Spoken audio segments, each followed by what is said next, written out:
Hey everyone, Terry Vanover here. It's good to have you here. I'm so blessed to see you on this beautiful day. So I'm a divorce strategist and I help you come through divorce without being legally, financially, and emotionally devastated. But just as importantly, I show you how to heal from toxic relationships so that you can transition confidently into that next phase of your life and find a truly healthy, happy relationship. And I'm really going to be talking today about how being a nice guy, quote unquote, what is a nice guy, right? How it contributes to being divorced and how it may have led to you being divorced.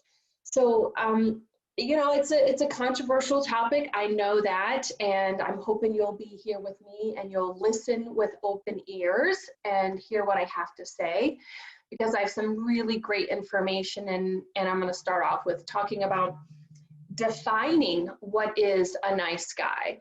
So I want to talk about what is a nice guy, and maybe you say, what's wrong with being a nice guy? And there's nothing wrong with being a nice guy, but I make the distinction of a nice guy versus a good guy, right? There's a distinction there. So a nice guy has a loving heart, is giving and a great person, great values, but doesn't have healthy boundaries, right? Whereas a good guy has a great heart, loving, caring, but also can put up those boundaries with people. So how does being a nice guy contribute to your divorce? You're probably saying, it's not my fault, she cheated on me, it's, da da da da da.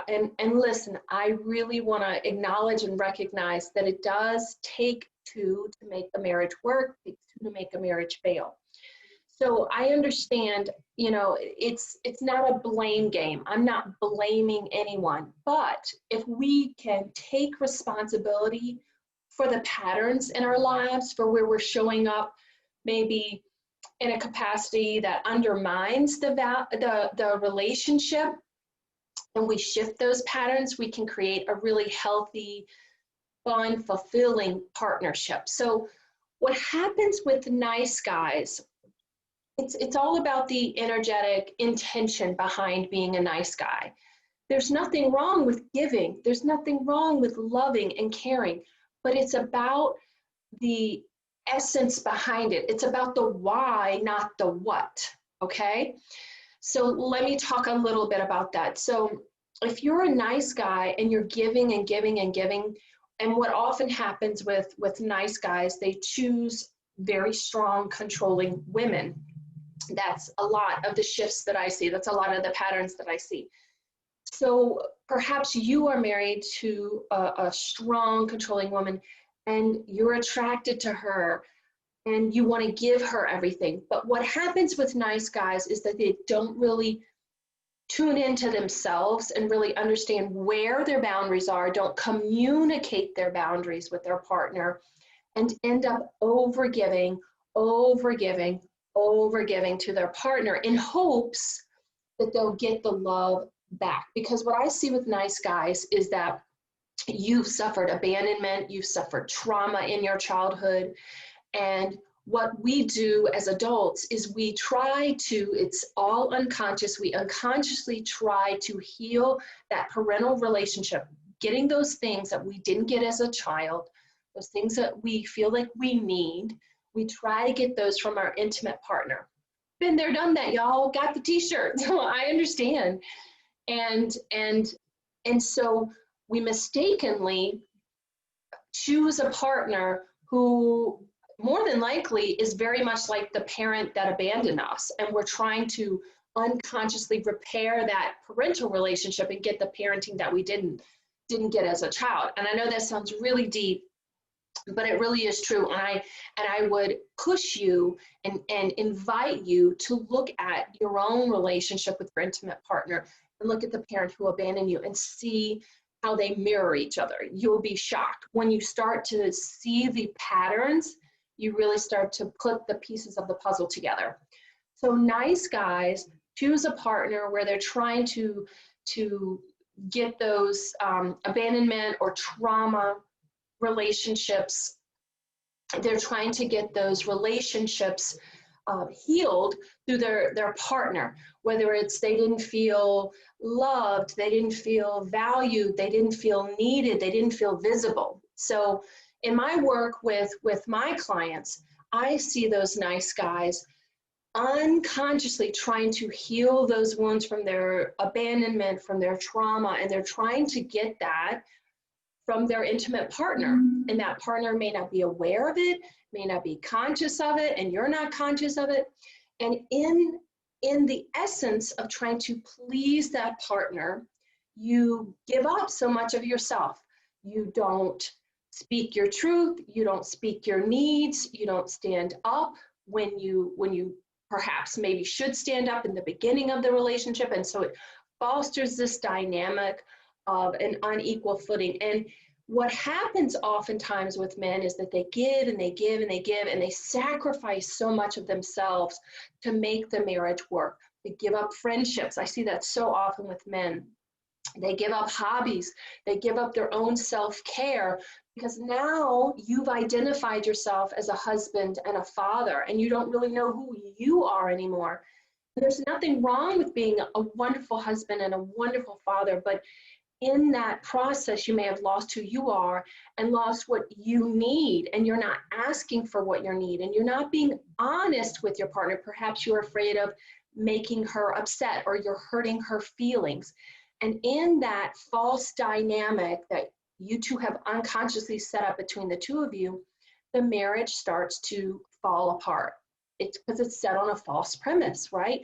You're unconsciously trying to get her to give you the validation and the love that you didn't get as a young man, a little boy. And so you are wanting that from her. And so you're giving up parts of yourself to try to please her. And a lot of times what I see with so many men is that they choose a partner who just is not capable or who is unwilling, who has her own trauma. Perhaps you wanted to rescue a woman. I see that quite often. You want to rescue a woman and she inevitably ends up just leaving you.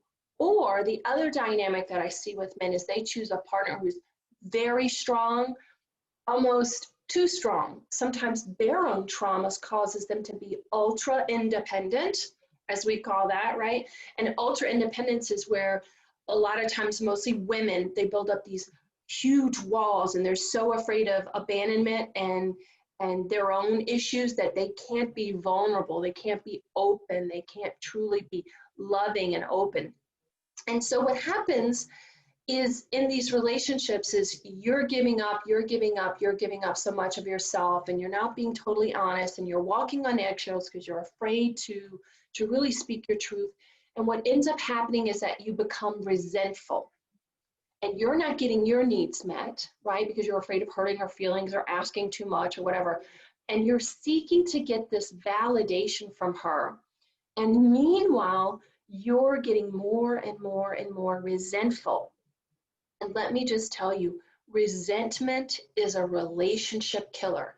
The more you start to resent, again, it's all that energetic dynamic between you, the more space begins to build, the more you start to separate, the more you are less open, less honest, less vulnerable with each other, because to become truly aligned, to become truly,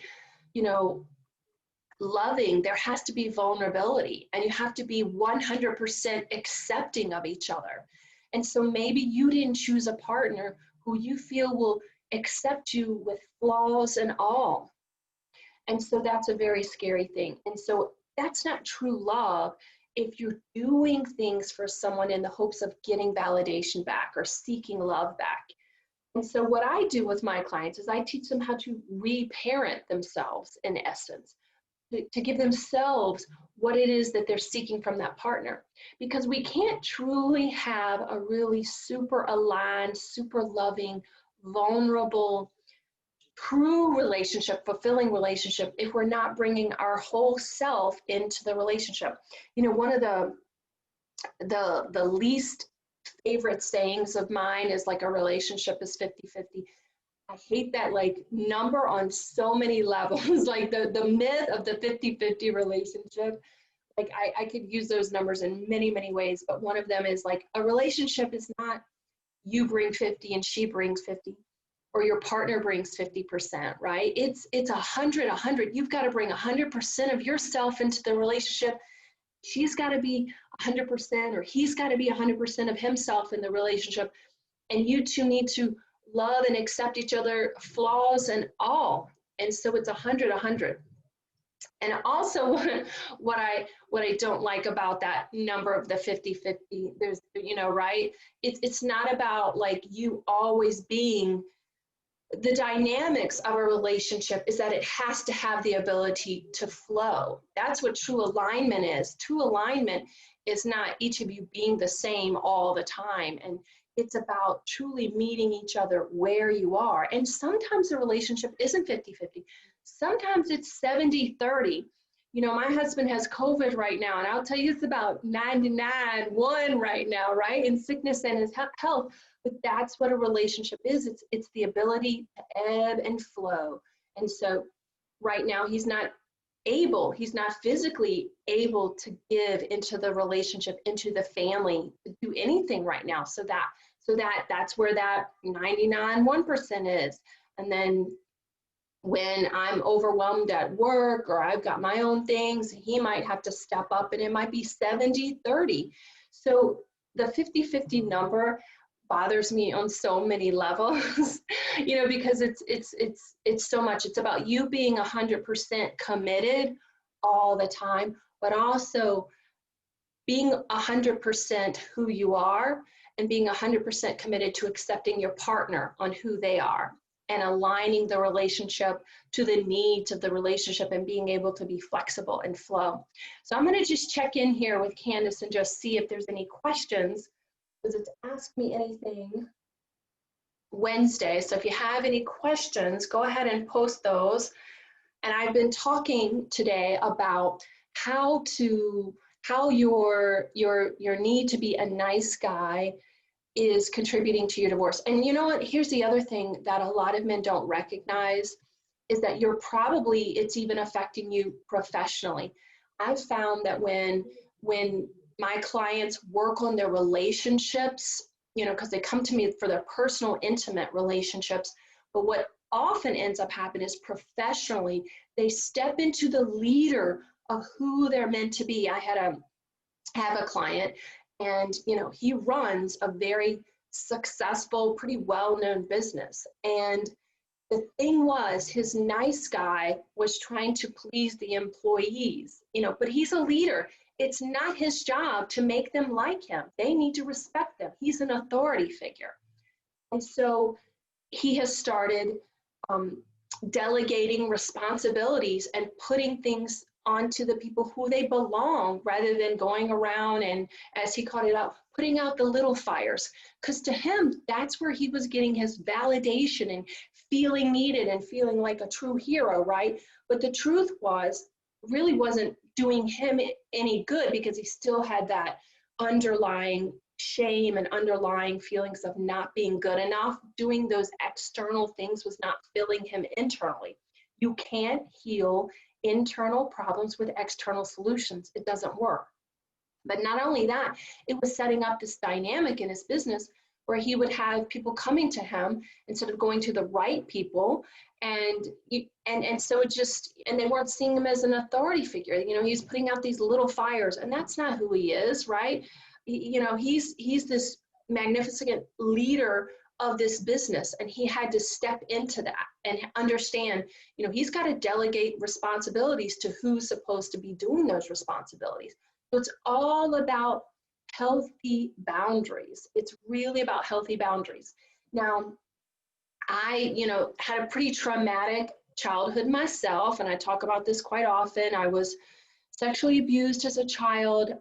My biological father, let me just be clear, my biological father is, to this day, I suppose, still an alcoholic, but was an alcoholic while raising me. And my parents divorced. It was a pretty traumatic divorce. And, you know, he kind of abandoned us pretty much from the get-go. And my mom lived on very little money. We were very poor. And so all those childhood traumas led to my feelings of abandonment. And I was very insecure. I was very needy.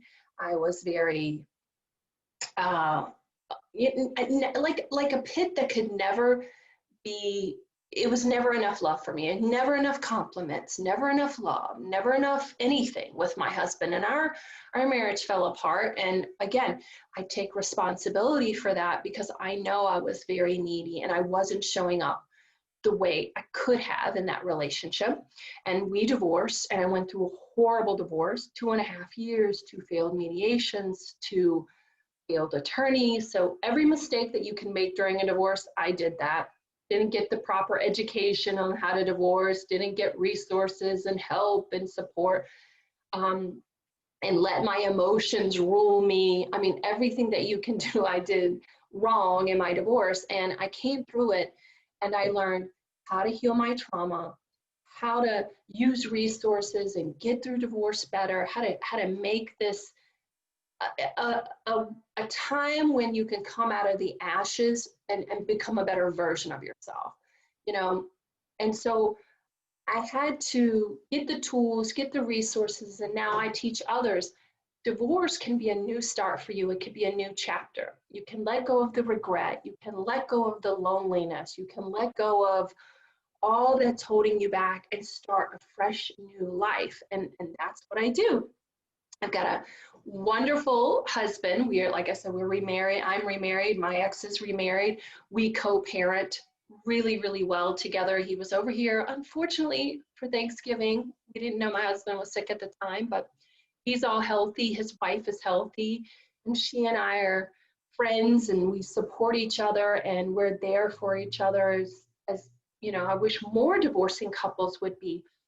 And I think it is possible. When we show up differently in our relationships, those around us resonate with us differently, and they show up differently. When we are no longer triggered by those around us, we can see them for who they are, we can hold space for them, we can love them as they are, and then they change how they are in our presence. Trust me, trust me, trust me, it really does happen.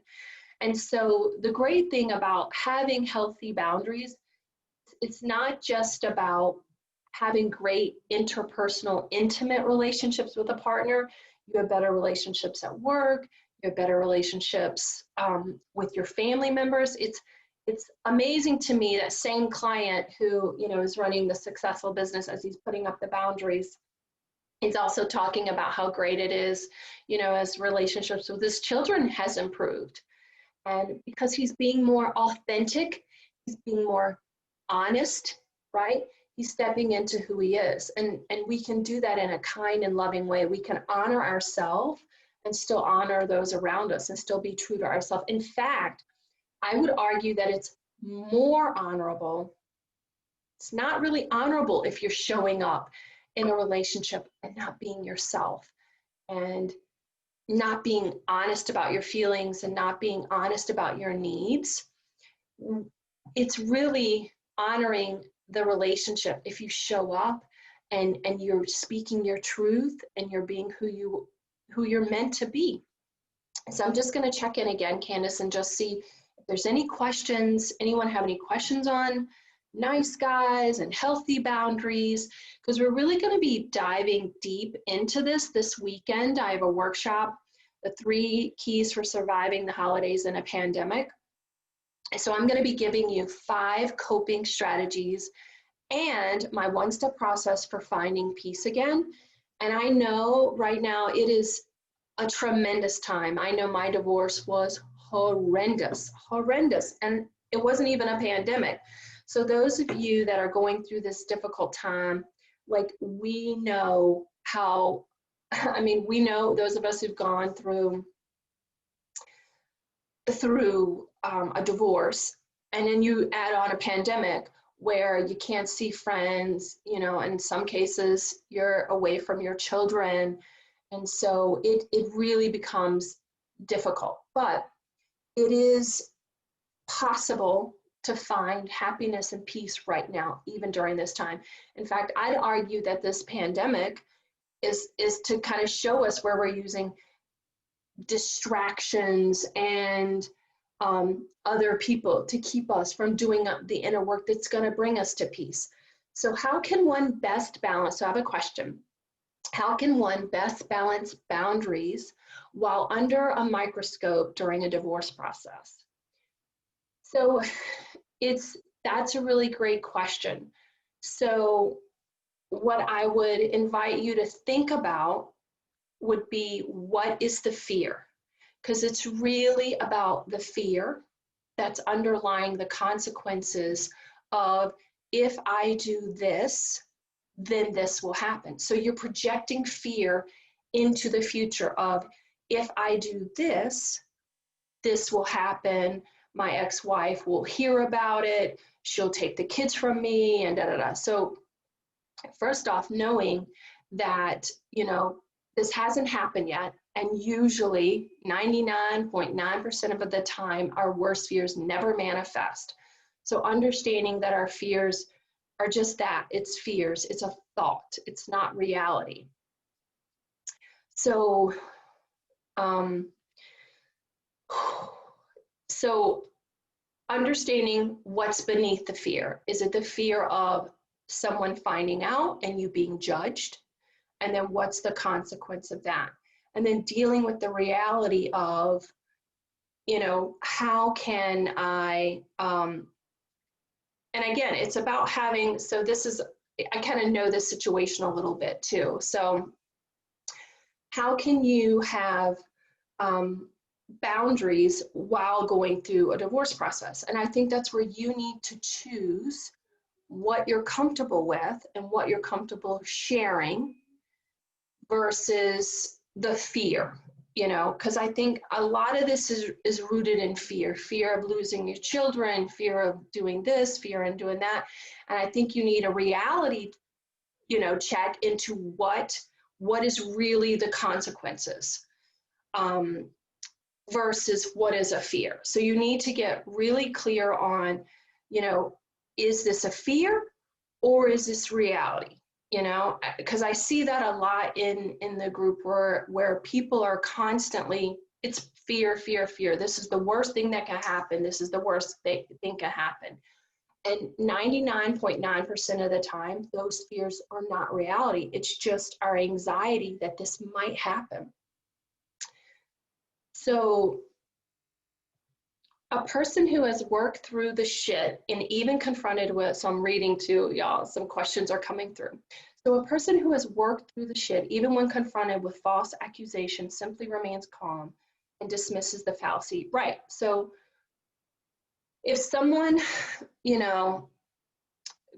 comes up to me and makes an accusation, I get to make that choice and understand that that's their reality, that's their perception, and you work through that's not reality to me, that's not my reality, and I don't have to take that on, because simply move away from the conflict. Yeah, absolutely. That's what a healthy boundary is look, I'm not saying, okay, so let's talk about like a boundary. We can love and accept and be with people and still have our healthy boundaries about what's safe and have our own physical boundaries, right?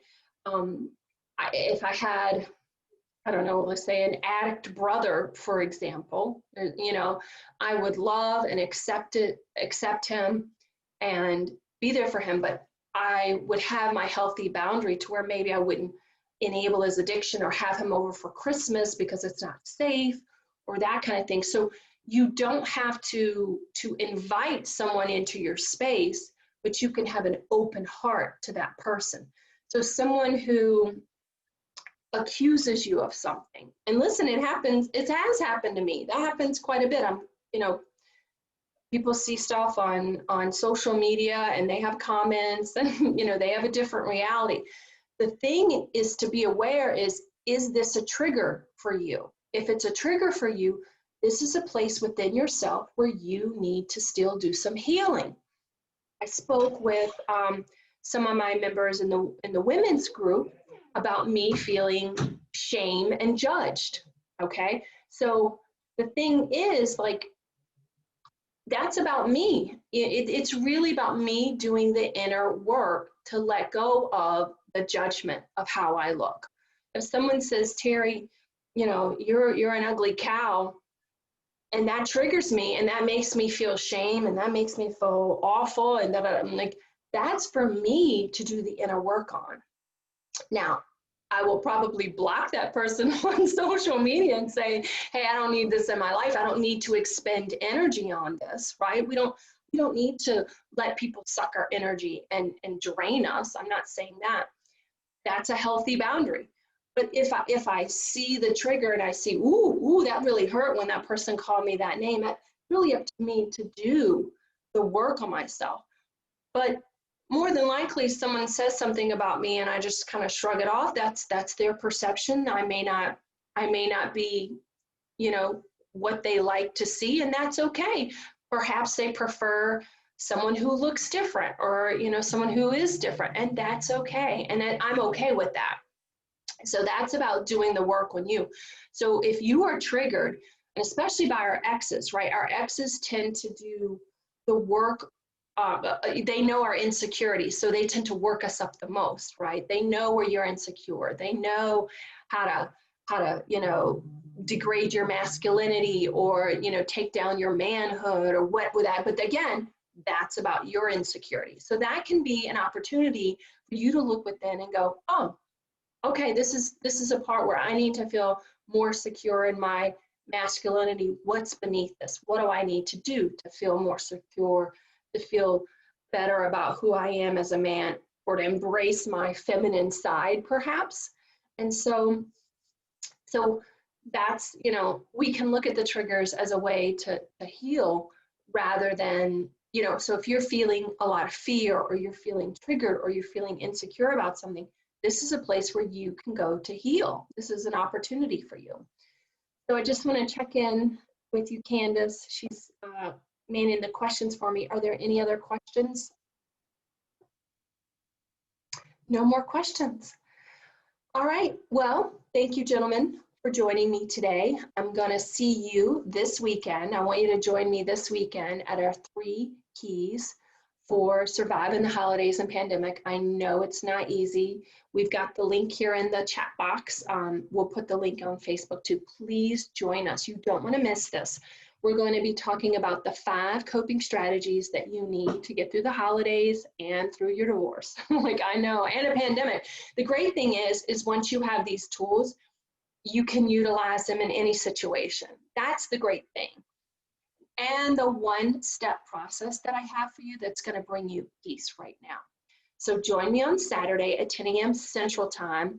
There's going to be live coaching. You're going to get an opportunity to talk with one another, and we're going to have some discussion. So I put some time in there on purpose, right? Some intentional time where we can kind of have some time together. Even though it's virtually, I know we all want to be together. I know I want to be with y'all. I miss my in-person meetings, but we just don't have that right now.